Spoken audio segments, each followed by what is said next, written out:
Fernanda again. Welcome back to GED On. On today's video, we will be covering part 1 of chapter 6, Equations, Inequalities, and Functions.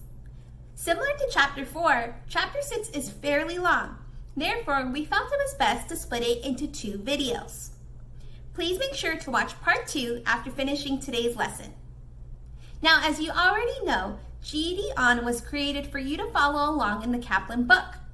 However, this video was made for your learning style.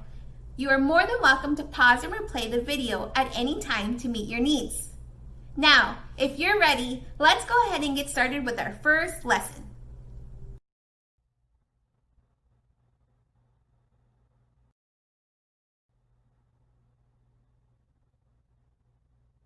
Like always, we will be utilizing the Kaplan GED Test Prep Plus 2020 book for this and all GED On videos. You can find links below to purchase this book at your local store or online. Now, let's go ahead and get started.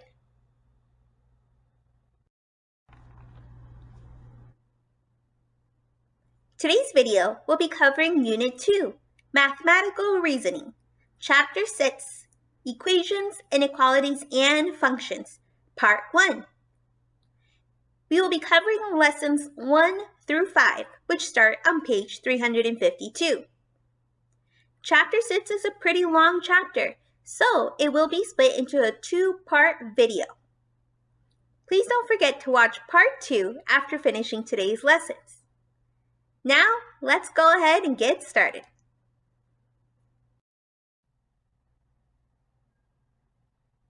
Let's go ahead and get started by going through lesson 1, Equations. Okay, so let's go ahead and get started. So obviously we're going to be speaking about equations, but we're first going to be speaking about writing and solving one-step equations. So an equation is a mathematical statement that is used to show that two expressions are equal. So what does that actually mean? Let's look at these examples. We have 3 plus 5 equals 4 times 2, 10 minus 1 equals 3 squared, and 5 times 3 plus 4 equals 35. So these 3 items in themselves are equations. So what we mean by two sides being equal is that we know that 3 plus 5 is 8, and 4 times 2 is 8. So if we were to solve it, we would end up with 8 equals 8. The next one, 10 minus 1 would be 9, and 3 squared is also 9. So 9 equals 9. So you kind of get the gist of it. Now, some equations can contain one or more variables. Solving the equation then requires for you to find the value for the variable that will make the equation true. So a lot of the variables can vary, but usually the variable is expressed through a letter. But sometimes it can be a symbol, it can be a pattern, it can be a variety of things. But for this particular lesson, we're only going to be looking at letters. So here's a perfect example. We have 4 plus x equals 11. 3 times x equals 24. X minus 5 equals 2. So these are also equations, but the main difference is that we have to solve for what x might be so that it makes both sides of the equal sign to be true or to match one another. So for the first one, if we have 4 plus x equals 11, we have to think, all right, so if we have 4 and then we have 11 as the solution, what do we have to add to 4 to make it 11, to make it true? So you can see I already gave you the answers, but in this case, x would equal 7 because we know that 7 plus 4 equals 11. In the case of math, or the next example, we're asking ourselves, what can I multiply 3 with to equal 24? Again, we've already provided the answer, which would be 8. And of course, the last one, we would then have to ask ourselves, what number do we have to subtract 5 from to get negative 2? In this case, it would be 3. So we're going to be looking at both positive and negative numbers throughout this entire chapter. Now, essentially what I just explained is to solve equations in the most basic manner, the most simplest way, it is best to isolate the variable on one side of the equation. Then you're actually going to do the inverse or the opposite. What is performed on one side must be done to the other side of the equation. So going back to 4 plus x equals 11, I know off the bat that x equals 7. It's just simple math. But if you actually wanted to solve the problem, what we mean by doing the inverse is that you have to get that x by itself. So in order to get that x by itself, you have to remove that 4. That's the inverse. So you can see that we're adding in this particular problem. So the inverse or the opposite would be to subtract.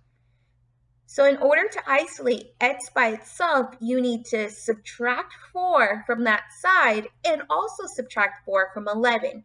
You're doing the same thing to both sides. Okay. Now, that was kind of a brief overview, but let's go ahead and get into a little bit more detail in our next slides.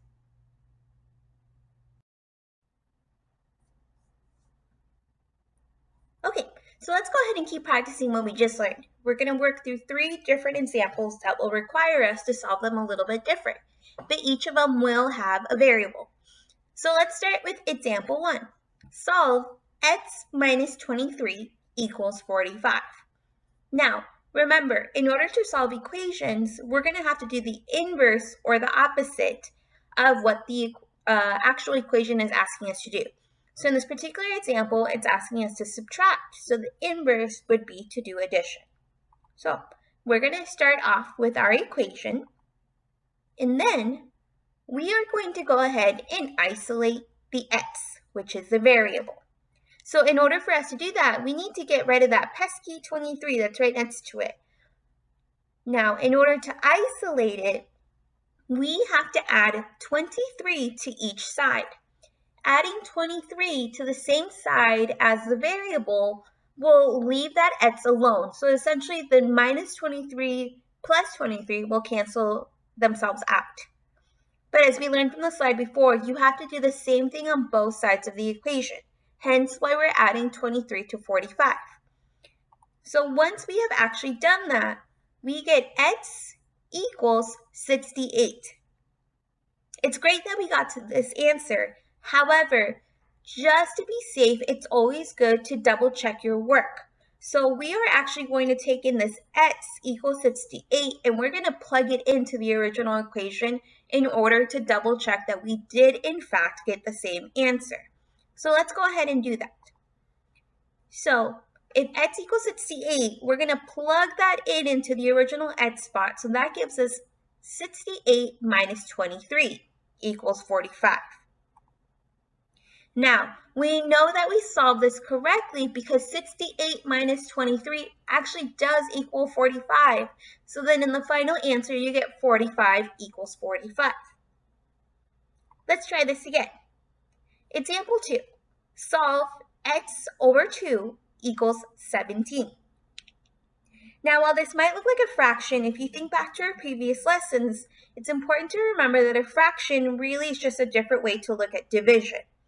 So if the original equation is dividing, that means that the inverse is going to be multiplication, which is exactly what we're going to do. So in order to isolate the variable, the x, we have to multiply the x over 2 by 2. We're going to do the exact same thing to the 17. So we're going to also multiply that by 2. So once you multiply x over 2 by 2, those 2's cancel each other out. So it's going to leave the x by itself. And then you're going to solve for 2 times 17. 2 times 17 is 34. So this gives us as a final answer x equals 34. But of course, we're not done quite yet. So let's go ahead and plug that back in to make sure that we got the right answer. So if we plug in 34 to the original x spot, we have 34 divided by 2 equals 17. This is in fact true as 34 divided in half is 17. So we get 17 equals 17. Next example. we have solve 5x equals 75. So we can see off bat that this is a multiplication problem. So in order to perform the inverse, we have to divide in this case. So let's go ahead and do that. We're going to divide 5x by 5 in order to isolate that x. So again, in order to get that x by itself, we're also going to do the same thing on the opposite side of the equation. This will leave us with x equals 15. So remember, the 5x divided by 5, doing that is going to cancel out those 5. So it's going to leave that x by itself. And 75 divided by 5 gives us 15. But let's double check our work just in case. So if we plug that 15 back into the x spot, we have 5 times 15 equals 75. Again, this is also true as 5 times 15 is 75. So this gives us 75 equals 75.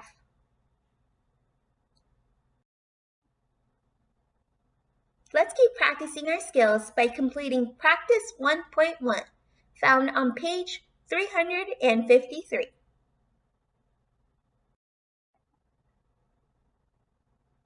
At this time, go ahead and pause the video and follow these instructions. You're going to solve for the variable in each of these equations.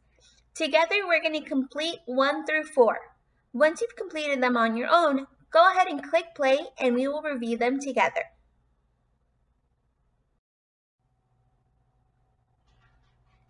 Let's go ahead and get started with question 1.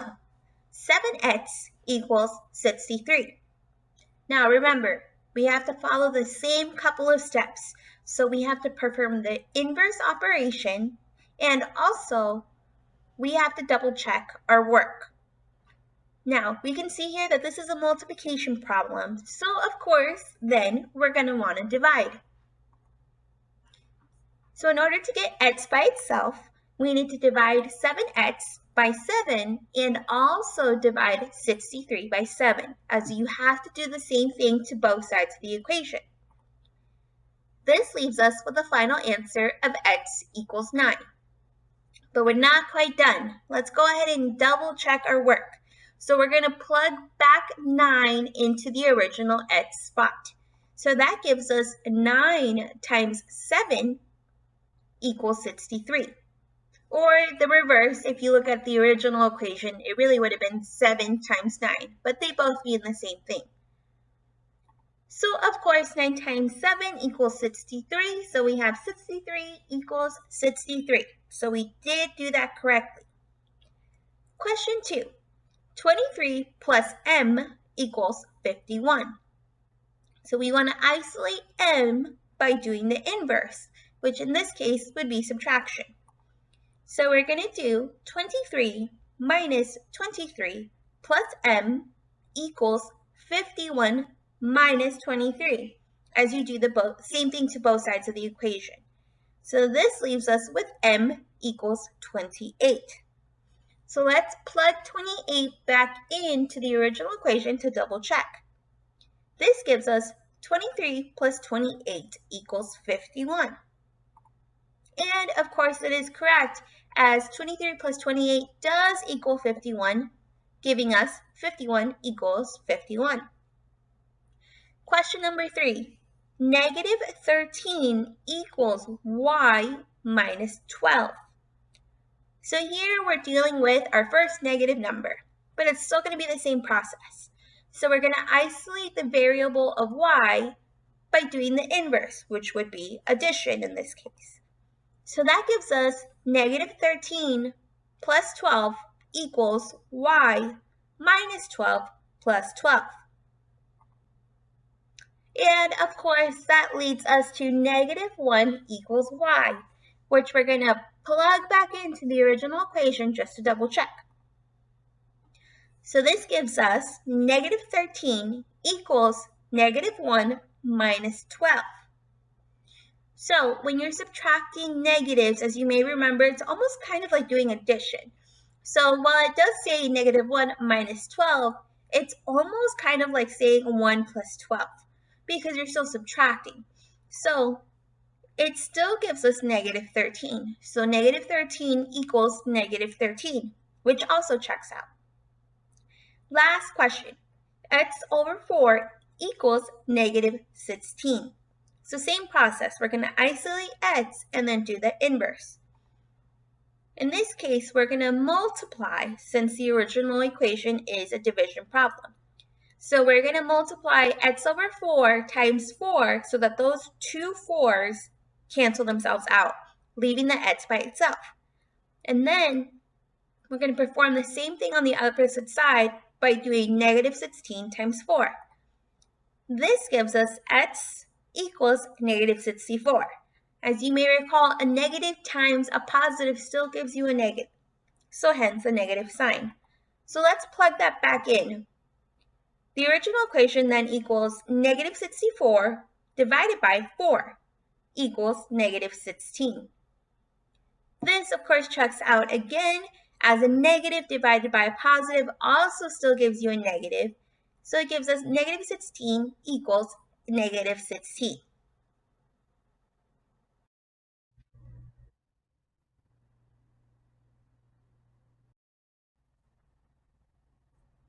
Alrighty, so we're going to keep it chugging along, and we're going to go ahead and proceed to solving multi-step equations. Now, most equations require more than one operation in order to find a solution. So we're going to follow 3 steps in order to accomplish this. We're going to simplify the equation by combining long terms. Okay, so you're going to combine things that are alike. We are then going to perform addition and subtraction steps. And lastly, if necessary, we're going to perform multiplication and division steps. So for this first example, I have already kind of put out the entire equation and the solution, so we're just going to walk through it. But we are going to have additional examples that we're going to walk through step by step. So let's start with example 1. Solve 6x plus 5 minus 2x equals 25. So according to step 1, we're going to want to go ahead and simplify this equation by combining like terms. So things that are similar. So in this particular case, we can combine the 6x and the negative 2x. So that gives us 4x. So now we have 4x plus 5 equals 25. Now, step 2, we're going to want to perform any addition or subtraction steps. So this is still going to be the same as isolating the variable.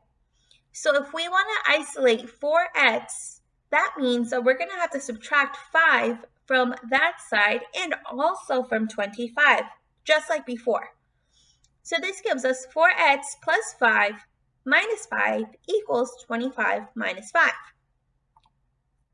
Now we are left with 4x equals 20. This takes us to step 3. We're going to want to perform multiplication and division. So in order to isolate x by itself, we are going to divide, since the original equation, well, not the original, but the 4x equals 20 is a multiplication. So the inverse would be division.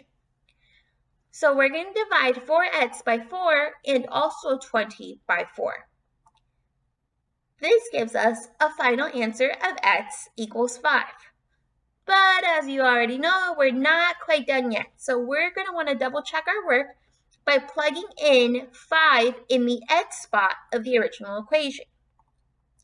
This leaves us with 6 times 5 plus 5 minus 2 times 5 equals 25. So breaking it down from left to right, that leads us to 30 plus 5 minus 10. To further then simplify it, we do 30 plus 5, which is 35, minus 10 is 25. So we know that we solved this correctly as we get a final of 25 equals 25. Now example 2. Solve negative 4 times x minus 6 equals 2x. Alrighty, so in order for us to solve this, we have to multiply that negative 4 times x and also times negative 6. So this kind of allows us to expand on our original equation. So we get rid of the parentheses, so to speak. So all you're doing is multiplying the -4 by each of the things that are in those parentheses. This leaves us with -4x plus 24. Now it's a plus 24 because you have -4 times -6. So two negatives gives us a positive. Now, let's go ahead and simplify it by combining like terms, adding and subtracting, and then any division or multiplication that we have. So we're going to go ahead and subtract -4x from each side in order to isolate them. Oh, I'm sorry, we're going to add it since we have a -4x. So we're going to do -4x plus 4x plus 24 equals 2x plus 4x. Further simplified, this leads us to 24 equals 6x. Now, this is where we're going to want to go ahead and divide. This is currently a multiplication problem, so of course the inverse would be division. We're going to divide each side by 6 in order to isolate the variable of x. So this leads us to 24 divided by 6 equals 6x divided by 6. This leads us to a final answer of 4 equals x, or x equals 4, same thing. So to double check our work, we're going to plug in 4 into the original x spot. This gives us -4 parentheses 4 minus 6 equals 2 times 4. So this then leads us to -4 times 4 minus 6 equals 8. Further reducing it gives us -4 times -2, since we did the subtraction part within the parentheses, equals 8. And of course, -4 times -2 is 8, a positive 8. So that leaves us with 8 equals 8. Last example. This is a little bit differently because it's written in words, so there's no numerical values here. So we're going to make them up according to what is stated. The product of a number and 6 is 44, more than twice the number. What is the number? So we know by product that leads us to think that there's some kind of multiplication, and more than twice leads us to think there's more multiplication. So if we write this out, what this is really telling us is 6x equals 44 times 2x. So we know that 6 multiplied by something is the same thing as 44 times, plus 2 of twice the number. And I know this is a little complicated, but I promise it gets easier as you kind of keep going. So we're going to then further reduce this by subtracting 2x from both sides. This leaves us with 4x equals 44. And of course, if we then do the inverse of this particular equation, which is going to be division, this gives us x equals 11. To double check our work, we plug that 11 back into the original spot, which gives us 6 times 11 equals 44 plus 2 times 11. Further reduced, 66 equals 44 plus 22, which of course is also 66. So we knew that we did this correctly as we have 66 equals 66. Great job, everyone. Let's kind of keep it going in order for this to really sink in. So now we're going to go ahead and move on.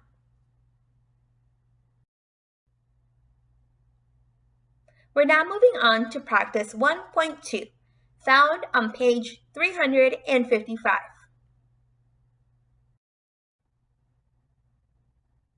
Now that we have moved on to practice 1.2, I kindly ask that you pause the video and follow these instructions.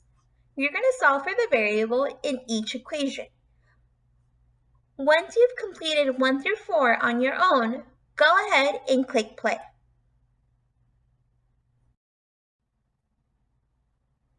All right, everyone, let's go ahead and practice doing multi-step equations.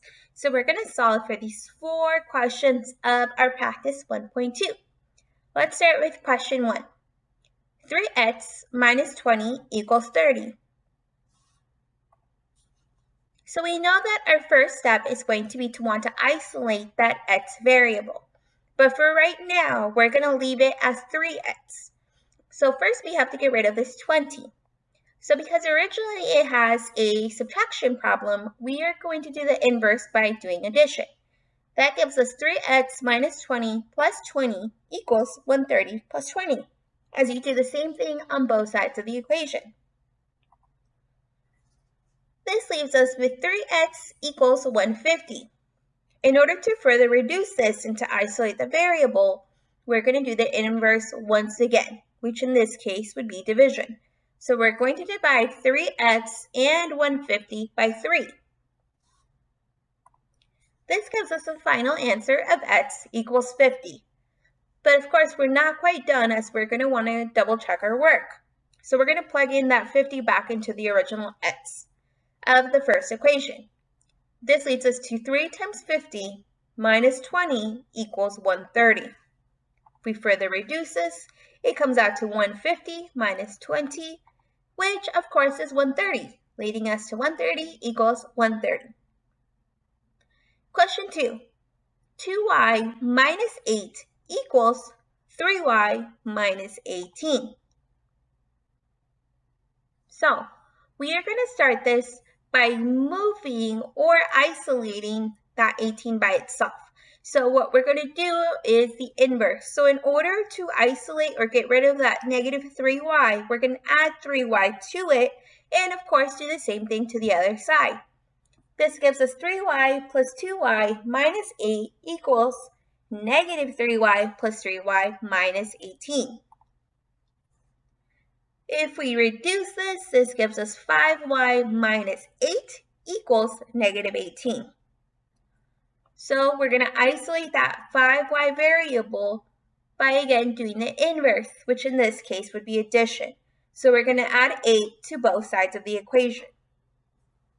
This gives us 5y equals negative 10. And of course, we're going to take one more step by doing another inverse, which in this case would be division, leading us to a final answer of y equals negative 2, because we divided both sides by a positive 5. If we plug that back into the original equation in order to double check, that gives us 2 times negative 2 minus 8 equals negative 3 times negative 2 minus 18. So once we've multiplied this out, it gives us negative 4 minus 8 equals 6 minus 18.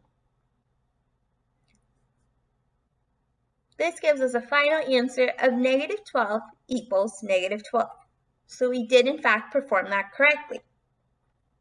Let's move on to question 3. We have 6m plus 16, 6m equals 14m minus 16. So I ended up clicking a little ahead of the game, but what we're going to want to do is we're going to isolate that 14m by getting rid of that 16. So that gives us an inverse of wanting to add to both sides. So 6m plus 16 equals 14m minus 16 plus 16. If we further reduce that, we get 6m plus 16 equals 14m. And of course, we're then going to want to further reduce that. In order for us to do that in this particular problem, we're going to want to get rid of that 6m, so that 16 is by itself. So we're going to subtract 6m from both sides.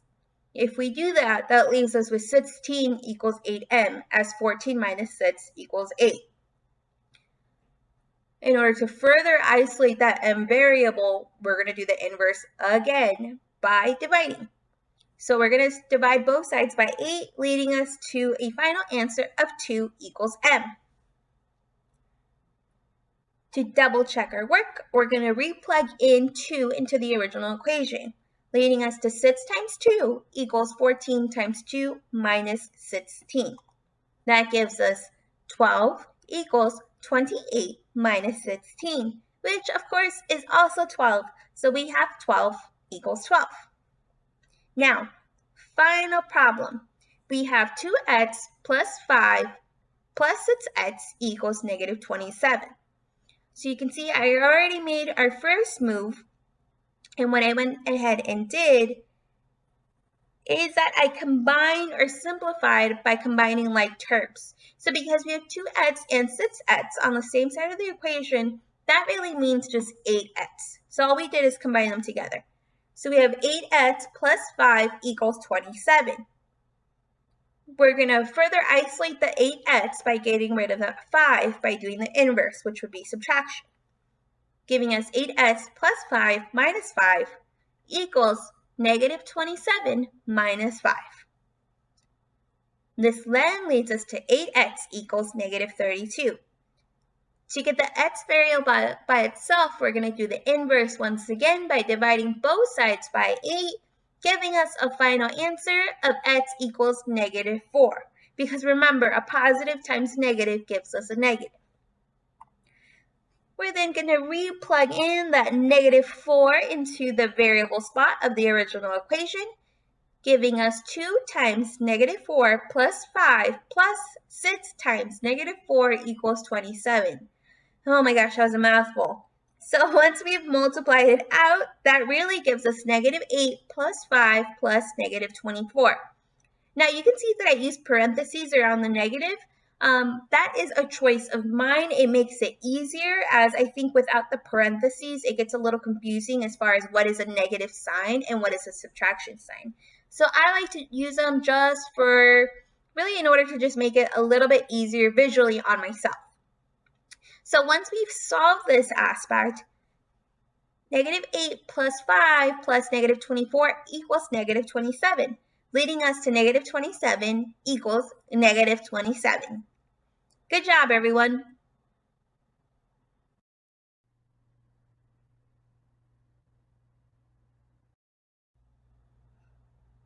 Alrighty, we are moving right along to lesson 2, equation word problems.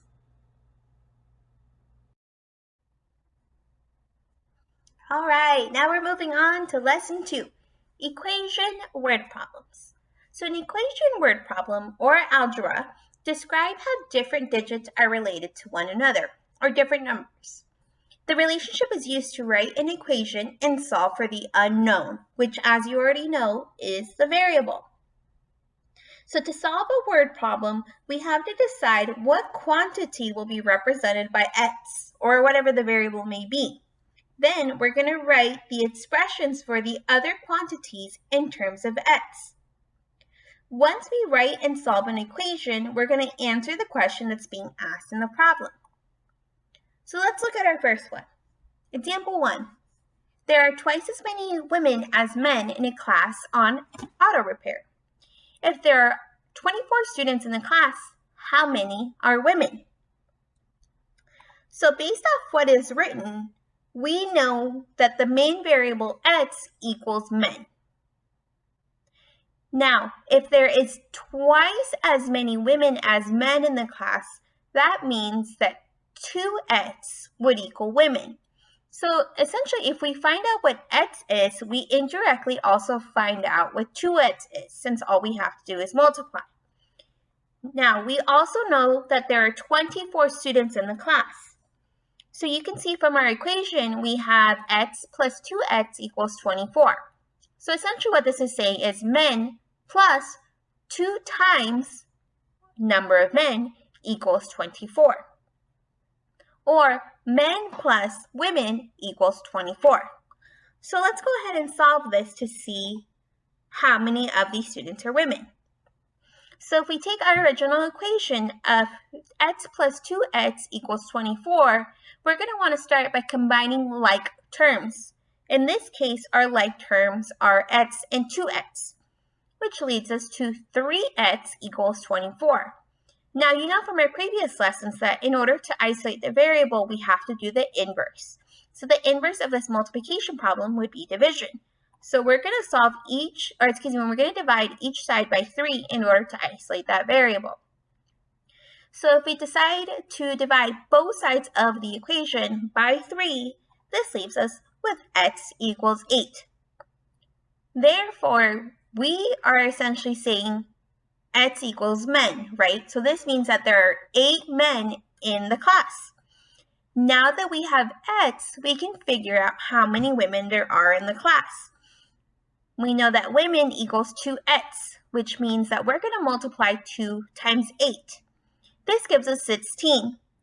So essentially our final answer is stating that there are 8 men and 16 women in the class. Now, let's look at a little bit more information. So consecutive numbers are numbers that follow in counting order, like traditional odd or even orders. It could be like 1, 2, 3, 4. If we're looking at odd, it could be 1, 3, 5, 7, even 2, 4, 6. Something that follows a particular order. So let's look at an example of this. Example 2. The sum of 3 consecutive numbers is 105. What is the greatest of 3 numbers? So what this is saying is that we have 3 numbers that put together equals 105. But it's asking us to make sure that each of these 3 numbers is part of a consecutive order. Once we have figured out what those numbers are in the consecutive order, we have to pick the largest of those 3 numbers in order to determine which one is the greatest, which is really what the question is asking us. So, in order to do this, we have to make up some equations. In this case, we would have x plus 1 and x plus 2. So if we have x equals the first number, and x plus 1 and x plus 2 represent the other numbers. So all we're saying is basically we're going to take these 2 equations to keep solving for the 3 consecutive numbers. So in this case, we're going to do x, which is the first number, plus x plus 1, which equals the second number, and x plus 2 equals the third number. Like always, we're going to want to go ahead and combine like terms. So you can see that we have 3 x's, which gives us 3x, so we combine them. And of course, we have a positive 2 and a positive 1 that are going to get added together. That gives us 3x plus 3 equals 105. To isolate the variable, we are going to first do any addition or subtraction. In this case, the inverse would be to subtract. So we're going to subtract 3 from both sides. So 3x plus 3 minus 3 equals 105 minus 3, leaving us with 3x equals 102. Once again, we're going to do the inverse, so we're going to divide both sides by 3, leading us to 3x divided by 3 equals 102 divided by 3. This lets us know that x equals 34. But of course, we're not quite done yet because now we're going to want to go ahead and plug in that number. So remember that we had 2 equations and then 1 variable. We had x, x plus 1, and x plus 3. Each one of those representing one of the 3 consecutive numbers. So we have x equals 34, so there's the first number.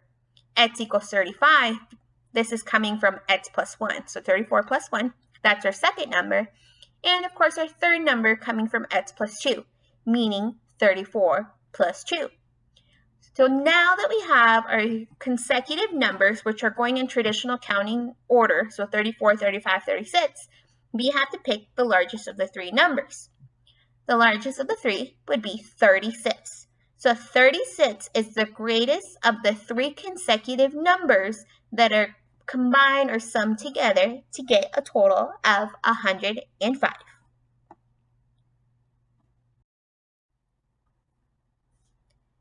Now let's go ahead and look at example 3. The ticket prices for a play are $12 for adults and $8 for children. One evening, the box office sold 200 tickets. If the total box office receipts were $2,240, how many adult tickets were sold? So we have a couple of things that are given to us. We know that in total 200 tickets were sold. that made a total revenue of $2,240. Now, what it's asking us to find is out of the 200 tickets, how many of those were adult tickets? So we're going to want to use some variables and equations in order to solve our problem. So let's do this. If we have x, which is the final answer that we're looking for, equal the number of adult tickets, then it would make sense that 200 minus x would equal children's tickets. So why is that the case? So if we find out the total number of adult tickets is x, and it's telling us that there's 200 tickets, then it only makes sense that the remainder of those tickets would be children's tickets. So for example, if for some reason we found out that the number of adult tickets was 50 and we have a total of 200, then it would make sense that 150 of those tickets, which be those that are remaining, would be children's tickets. So that is why we have 200 minus x. So let's go ahead and solve for this. So we have an equation that reads 12x plus 8 times 200 minus x equals 2,240. So what this equation is really saying is $12 times however number of adult tickets plus 8 times however many number of children's tickets makes up 2,240. Now, we have to combine like terms, and in order for us to do that, we have to get rid of these parentheses. So what that's going to take is for us to multiply 8 by both 200 and by negative x. If we do that, our new equation reads 12x plus 1,600 minus 8x equals 2,240. We can see that we have two x variables here, which we can combine. So we always want to combine like terms. If we combine 12x minus 8x, this gives us a new equation that equals 4x plus 1,600 equals 2,240. Now we know that we want to isolate the variable, which in this case would be 4x, so we're going to perform the inverse of this equation, which would be subtraction. Now remember, you're going to do this on both sides so that they're equal. So this leaves us with 4x equals 640. We got here by subtracting 1,600 by both sides of the equation. Now we're left with a multiplication problem. In order to isolate that x variable, which as a reminder is going to be the number of tickets, we're going to do the inverse by dividing. So if we divide both sides by 4, this gives us x equals 160. So what does that actually mean? Well, that means that 160 of those tickets were adult tickets. So if we have 200 tickets total and 160 of those tickets were adult tickets, then indirectly we know that 40 of those 200 tickets were children's tickets. But in this particular case, the final answer is asking us about adult tickets, which would be 160.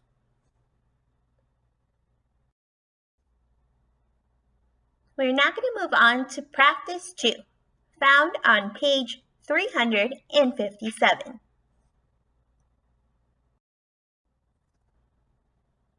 Alrighty everyone, at this time, you're going to go ahead and pause the video and follow the instructions to solve this problem. Once you have worked through it on your own, go ahead and click play so that we can solve it together.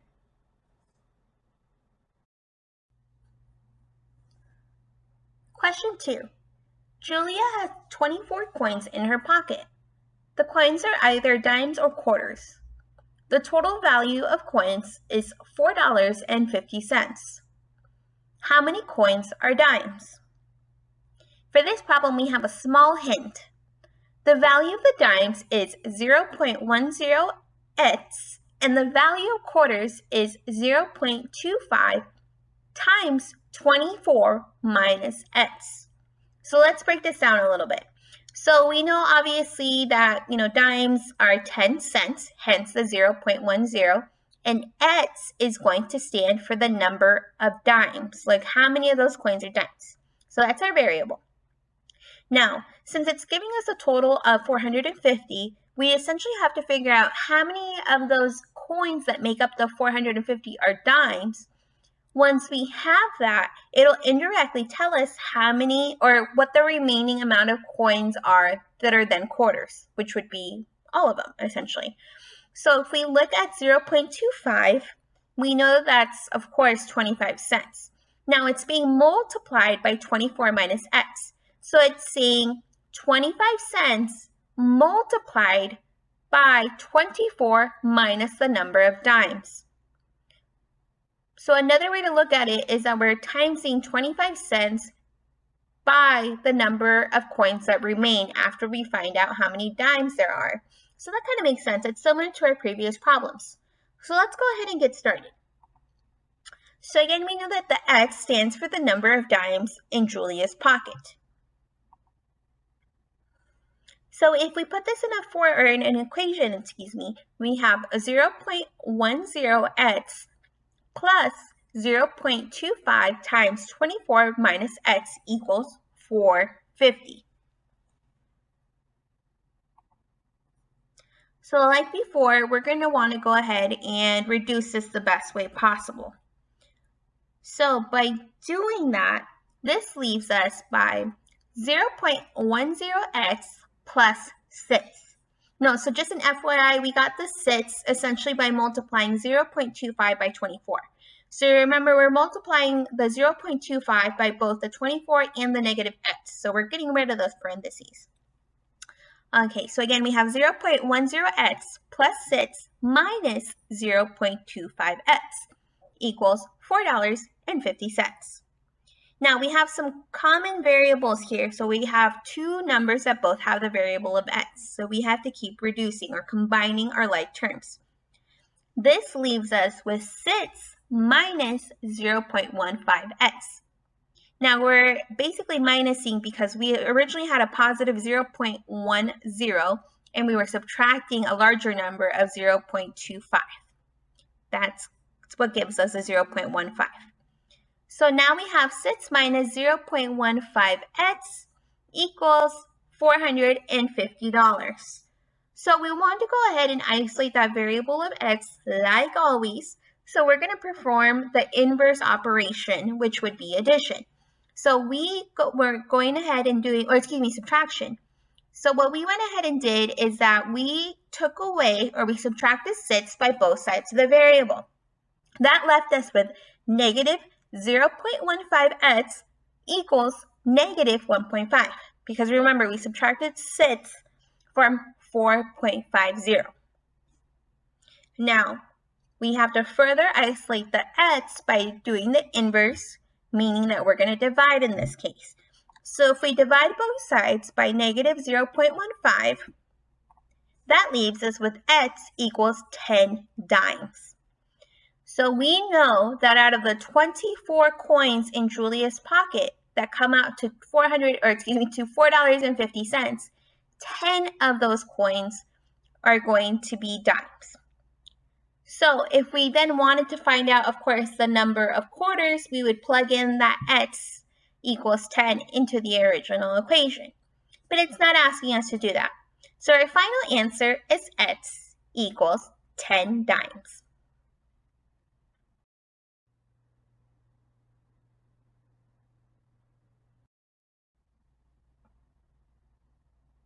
We are now moving on to lesson 3, inequalities. All right, let's go ahead and talk about inequalities. So inequalities are mathematical statements that connect two unequal expressions together. The inequality symbols and/or meanings are listed in the following chart. So we here have two columns, one being symbols and one being meaning. So we see that we have a less than, greater than or equal to. And we know that because it's indicated by that tiny line underneath. And of course, also a less than or equal to. So these symbols are typically put in the middle of two different expressions. It's a little bit easier if I just show you while I'm explaining it instead of doing the reverse. So let's go ahead and talk about our first example. Example 1. solve for x in the inequality 3x plus 2 is less than 8. So it's going to be very similar as to what we did before, except that we're swapping out the equal signs essentially and replacing it by one of these symbols. So first things first, we're going to isolate our variable by getting rid of that 2. We're going to do that by doing the inverse of the addition operation. So that means that we're going to subtract 2 from each side. That leaves us with 3x is less than 6. Of course, then we are going to want to get rid of that 3. So the inverse of the multiplication problem would be division. So we're going to divide 3x by 3 and also 6 by 3. This gives us a final answer of x is less than 2. So essentially what this is saying is that any number that is less than 2 makes the inequality true. So whatever number that we plug into the space of x is going to be less than 2 if the inequality is true. So of course, if we were to plug in, say, I don't know, like a 6 into the place of that x, 6 is not less than 2. So in that case, it would be an untrue inequality. So we're going to want to double check our work just to make sure that we did this correctly. So let's go ahead and plug in the number 1 in the place of the x. So I kind of just picked this number. So if we plug in the 1, we're going to do 3 times 1 plus 2 is less than 8. Let's see if this is true. So essentially this is saying 3 plus 2 is less than 8. Solving it gives us 5 is less than 8. This is true. So by plugging in the 1 in place of the x, we have proven a true inequality. Let's go ahead and keep practicing by moving on. Now, when solving inequalities, it's really important to remember that whenever you multiply or divide both sides of an inequality by a negative number, you must reverse the inequality symbol. So essentially, you're flipping the symbol. So let's look at an example of that because this is a very important rule. Example 2. Solve for n in the inequality negative 2n minus 5 is greater than or equal to 3.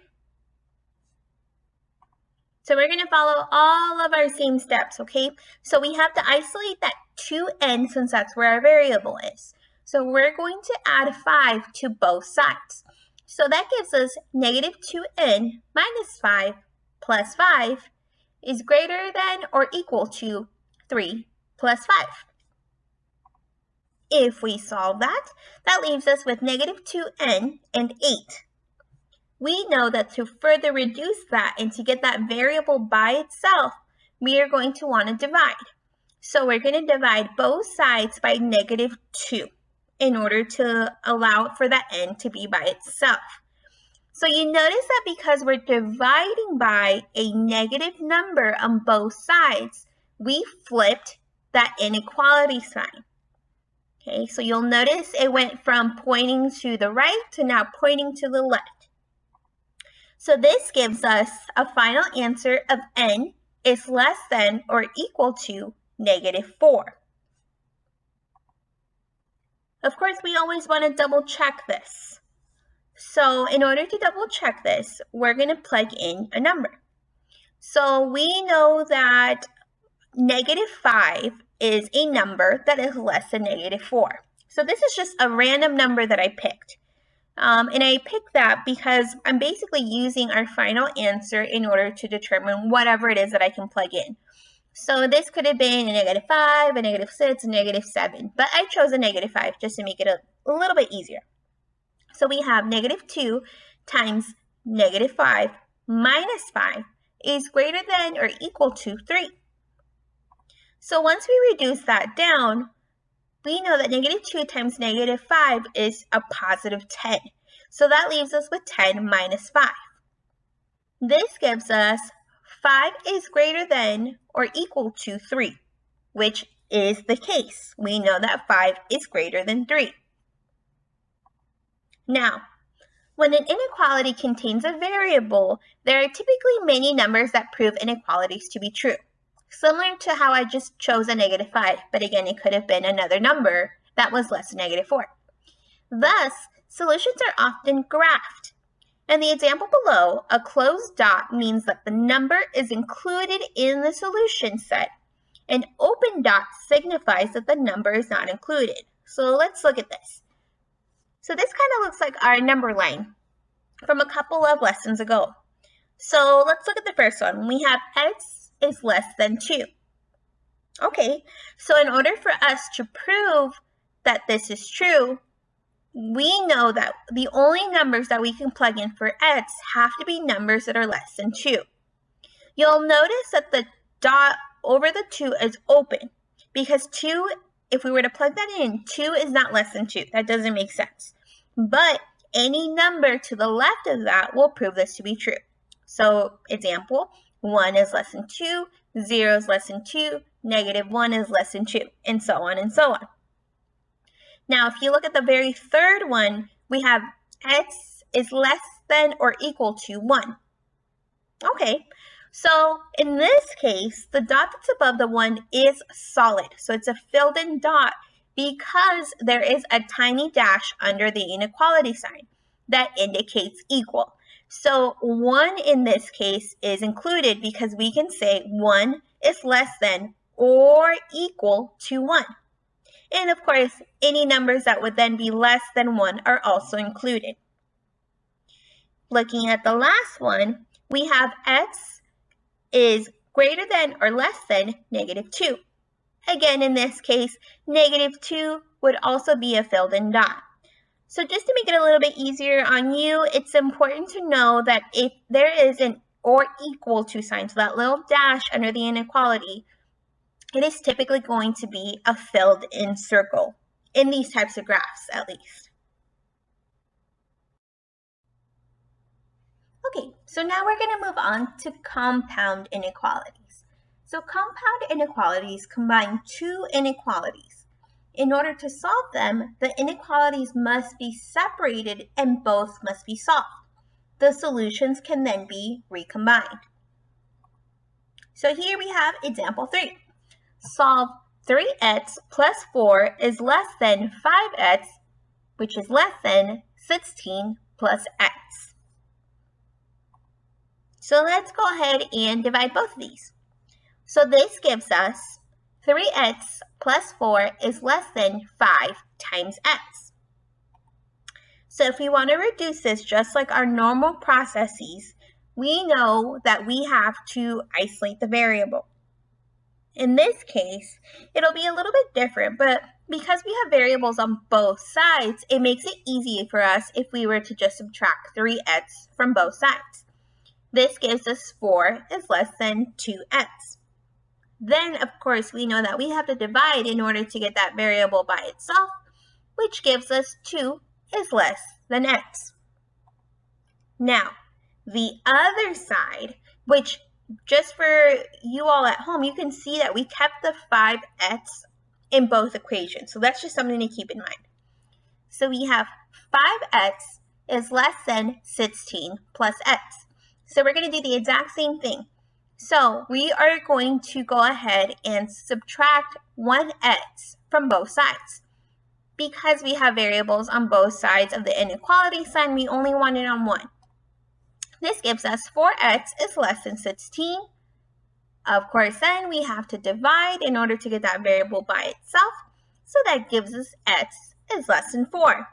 Now, we have to combine them to give us a final answer. So if we were to combine both sub-final answers, this gives us 2 is less than x, which is less than 4. So in other words, any quantity that is greater than 2 and less than 4 will make this compound inequality true. So again, we kept the 5x in both equations, and that's what really became that middle x in the final answer. So we had 2 steps. we wrote the inequalities and solved them each separately, and then we wrote the result as a compound inequality. So let's look at this in a little bit more detail going forward. We are now moving on to practice 3, found on page 359. At this time, go ahead and pause the video and follow the instructions to solve questions 1 through 4. Once you have worked through them on your own, go ahead and click play.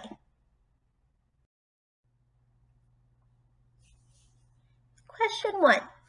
3x minus 7 is greater than 5. So like before, we want to isolate the variable. That means that we are going to want to get rid of that 7. In order to do that, we have to add 7 to both sides. So this gives us 3x minus 7 plus 7 is greater than 5 plus 7. Now we have 3x is greater than 12. To get that x by itself, we have to do the inverse of this multiplication problem by dividing both sides by 3. Ultimately, what this gives us is x is greater than 4. Now, in order to prove that this is true, we have to plug in a number there that is actually greater than 4. So in this case, we'll pick the number 5.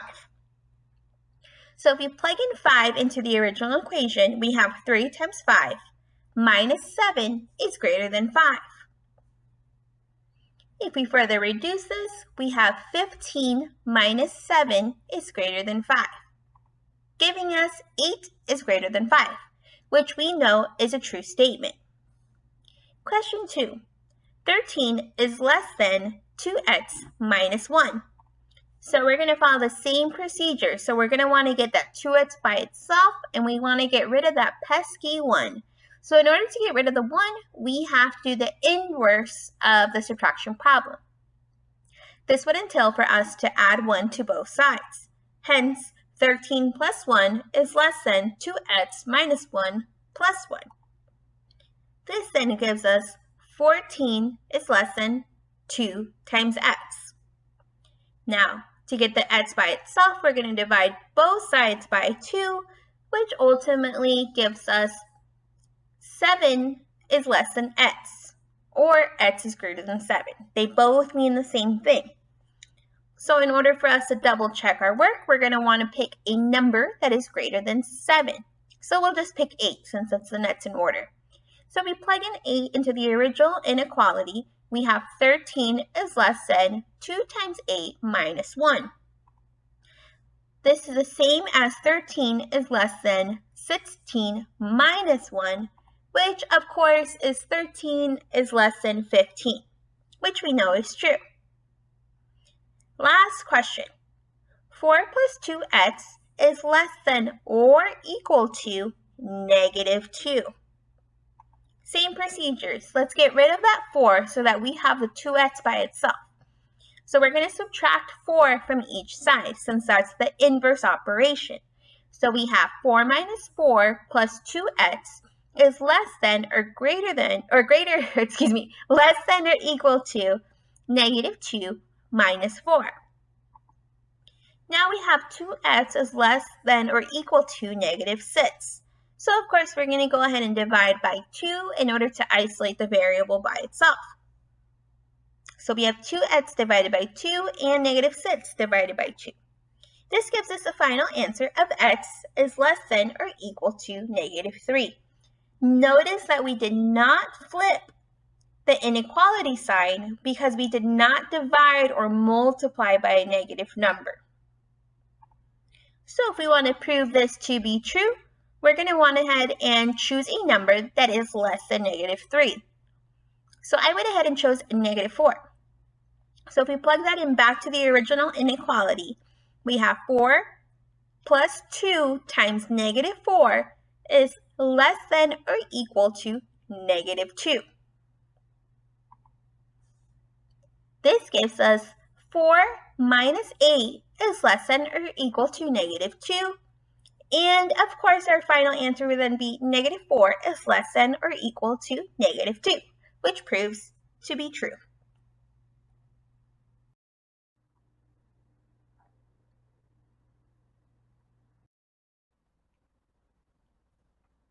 Hey there, I just wanted to go ahead and check in with you. We have now reached an hour of covering this chapter. While the videos were originally not meant to exceed an hour, this is a really long chapter, so we still have a little bit left. So don't give up, keep going. Let's go ahead and finish this chapter strong. We are now moving on to lesson 4, quadratic equations.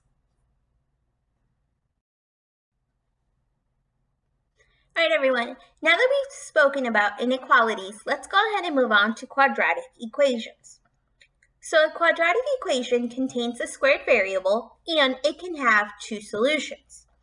One way to solve quadratic equations is by factoring, and this is the simplest method. When you factor an expression, you find the terms that divide evenly into the expression itself. So let's look at an example of this.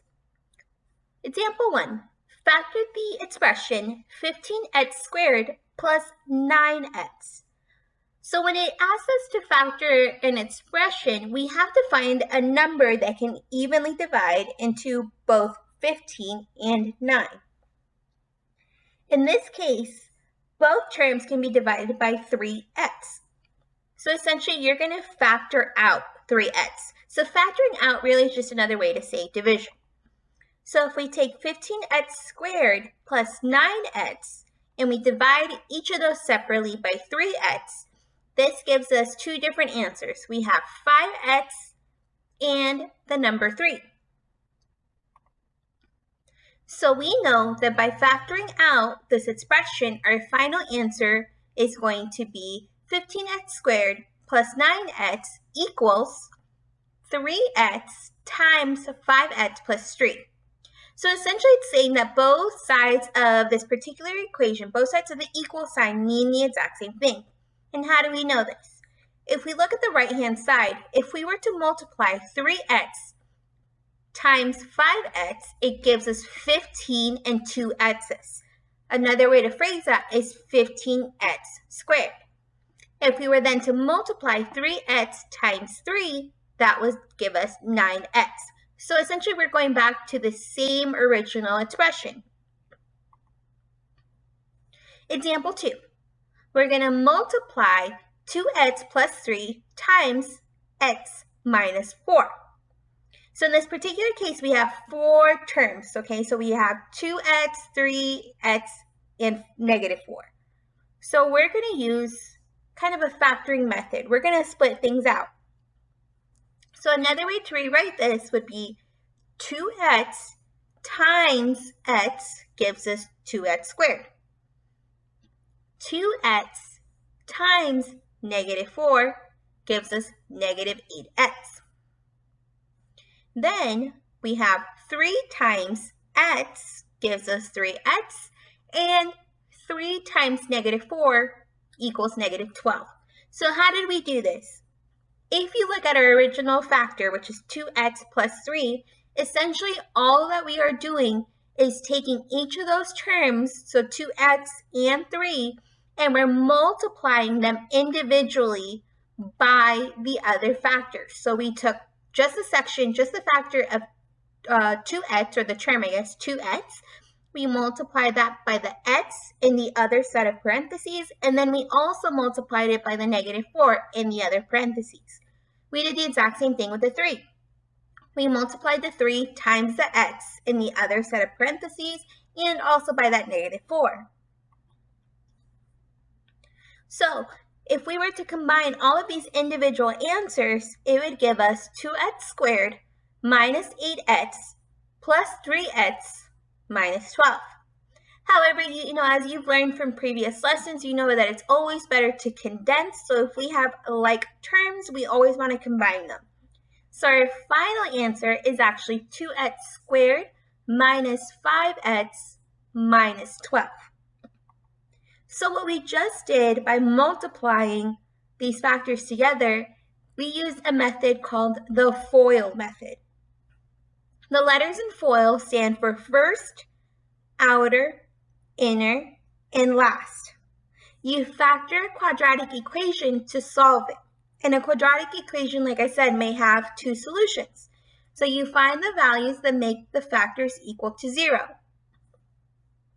So when we talk about first, the first would be 2x times x. And then we would do outer and then inner and last.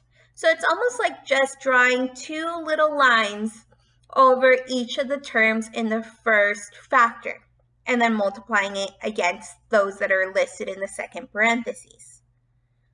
So let's go ahead and try and figure this out through different examples.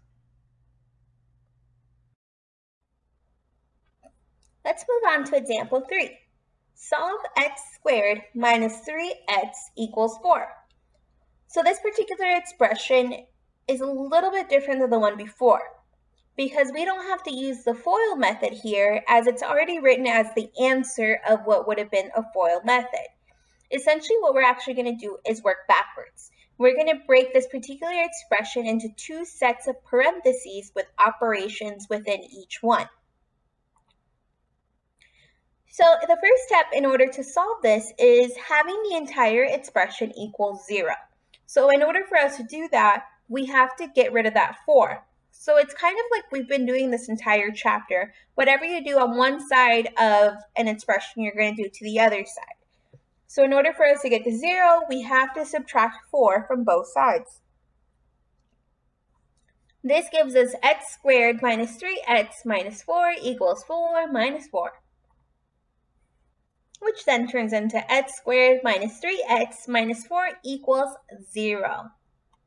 Now, again, we're working backwards. So here, it's going to be kind of a little bit of a plug and chug until we figure out what the right numbers are going to be. So if we're starting from the very beginning of the expression x squared, we know that the only way to get x squared is to multiply two x's together. So that gives us a starting point for both sets of parentheses, hence why we have a single x in each one. Now, we have to ask ourselves, what factors of the last term, which is negative 4, when added will equal negative 3, the number part of the middle term? So the middle term is negative 3, the last term is negative 4. So essentially, how can we get to this? Well, we know that in order for us to get a negative 4, you have to multiply negative 4 times 1. So that gives us, again, negative 4. And if we take that same negative 4 plus 1, it also gives us negative 3. So again, we got this pretty quickly because we already know how to get to it based off the book, but you may have to actually try different numbers in order to get to the whatever the right factor is going to be, or the right numbers that we're going to go ahead and plug in, or the terms, so to speak. So in this case, we now have x plus 1 and x minus 4. So we're going to go ahead and set both of them equal to 0 so that we can finally determine what x is going to be. And this is what we mean by there being a possibility of two different answers. So in order to isolate the variable of x's, we're going to do the inverse operation. So for that first one, we're going to add 4 to both sides. And the second one, we're going to subtract 1 from both sides. If either one of the factors equals 0, then the product of those factors will be 0. So you're going to set each factor equal to 0 to solve for x. So this is just saying that if any of the factors, so anything that's within the parentheses has a 0, you're going to end up multiplying that 0 by something at one point in time, which is going to give you another 0. That's all it's saying. So now that we have actually solved for it, we know that x equals 4 and x equals negative 1.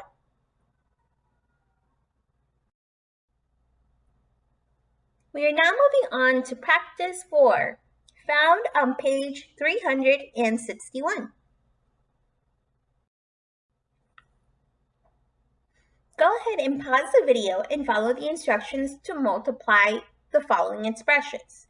Once you have worked through the expressions 1 through 4 on your own, go ahead and click play. Let's start with question 1. We have x plus 4 times x plus 2. So for these particular questions, we're going to use the FOIL method in order to get the final expression answer. So let's go ahead and proceed. So if we look at the very first factor, which has two terms, x and 4, we're going to multiply them against x plus 2. So we have x times x, which equals x squared, and of course, x times 2 equals 2x. Then we have 4 times x plus 4 times 2, which is 8. Now we have two different expressions that we're going to combine. We have x squared plus 2x plus 4x plus 8. Because we have two like terms, which would be 2x and 4x, we're going to combine them. This gives us a final answer of x squared plus 6x plus 8. Question 2. X minus 3 times x plus 5. So same thing. We have x times x, which is x squared, and x times 5, which is 5x. Then we're going to multiply negative 3 times x, which is negative 3x, and negative 3 times positive 5, which gives us negative 15. We now have x squared plus 5x minus 3x minus 15. Again, we're going to combine like terms, so this is going to give us a final expression of x squared plus 2x minus 15. Question 3. X minus 1 times x plus 4. Same process. We have x times x, which is x squared, x times 4, which is 4x, and then the next set of terms. We have negative 1 times x, which is just another way to say negative x, and negative 1 times positive 4, which is negative 4, so negative x minus 4. If we combine them, we have x squared plus 4x minus 4. But of course, we're going to combine our like term, those x's in the middle, which is going to give us a final answer of x squared plus 3x minus 4. Question 4. We have x minus 6 times x minus 3. We have x times x, x squared, x times negative 3, which is negative 3x, negative 6 times x, which is negative 6x, and negative 6 times negative 3, which is positive 18. This gives us x squared minus 3x minus 6x plus 18. If we combine our like terms, our final answer is now x squared minus 9x plus 18.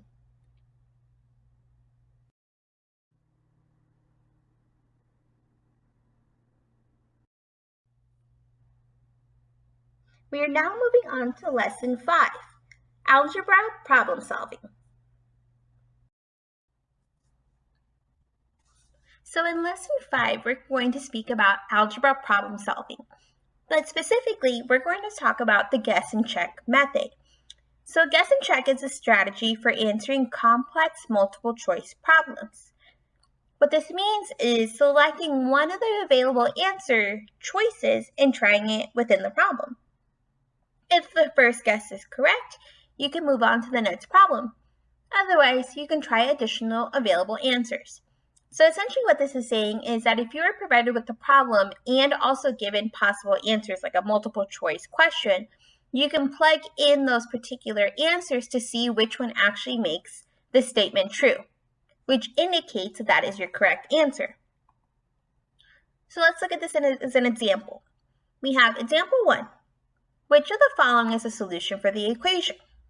The equation is 2x squared minus 12 equals 2x. We're provided with 4 different answers. We have 4, 3, 0, and negative 1. So what we're going to go ahead and do is use these answers and plug them into the spot of x to see which one actually makes the statement true. So let's go ahead and start out with answer A, or option A. So if we have our original equation of 2x squared minus 12 equals 2x, when we plug in the 4, we really have 2 times 4 squared minus 12 equals 2 times 4. If we further reduce that, this actually gives us 20 equals 4. We know that this is not correct, as both sides of the expression, or both numbers on each side of the equal sign, have to be the same. So let's move on to our second answer, option B. So again, we have 2x squared minus 12 equals 2x. This gives us 2 times 3 squared minus 12 equals 2 times 3. Once we solve these, we can see that this is the correct answer, as both sides give us the same answer of 6 equals 6.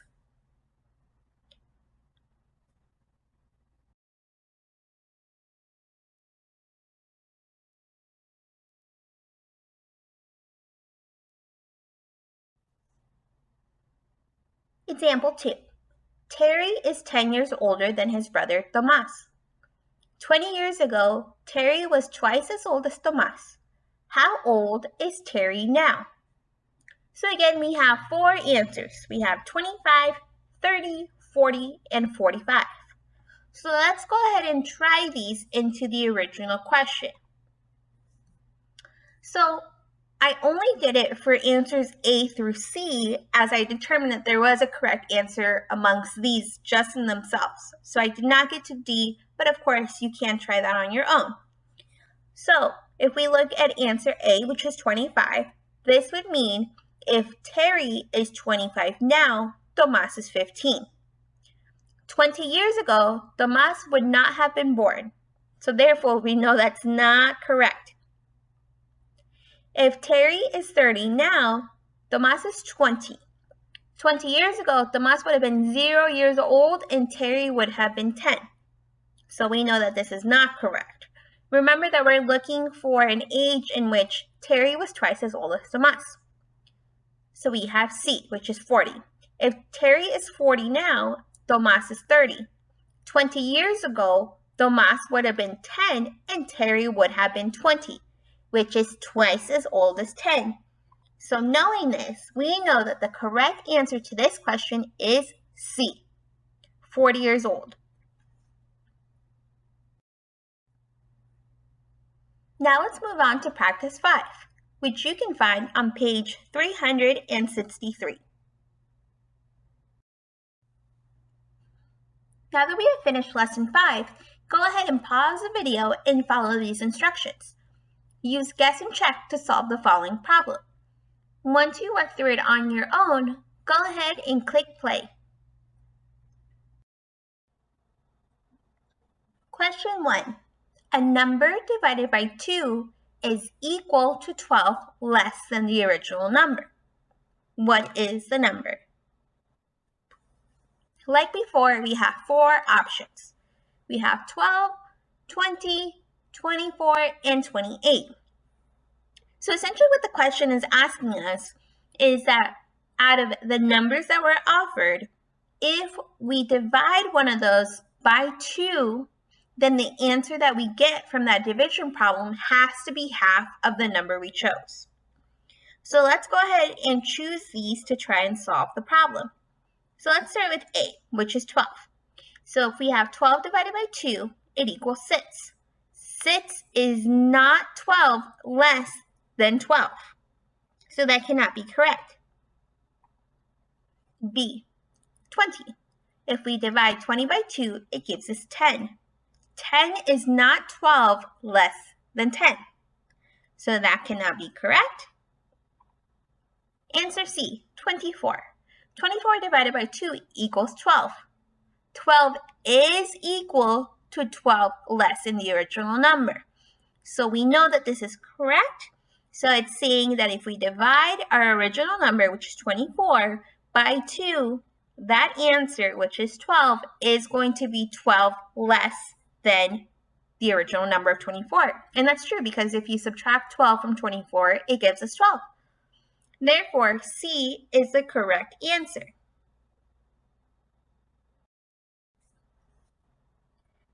Question 2. For a fundraiser, Sandra raised 3 times as much money as Barbara, and Barbara raised $50 more than Matt. Together, they raised $950. How much money did Barbara raise? So we're going to do the exact same thing by trying each of these answers into our problem. So let's start with option A, $150. So this is saying that Barbara raised $150. So if Barbara raised $150 and Sandra raised 3 times that, that means that Sandra raised $450.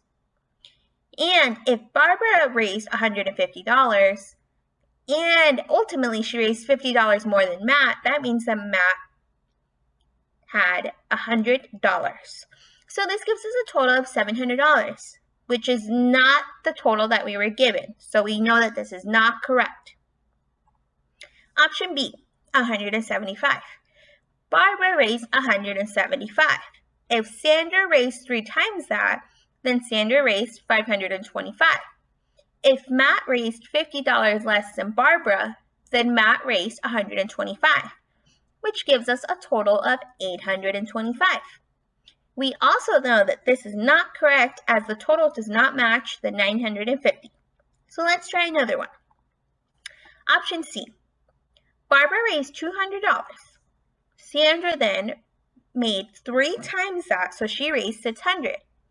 Matt raised $150 since he raised $50 less than Barbara. If we add these together, it does equal to $950, which means that this is our correct answer, C.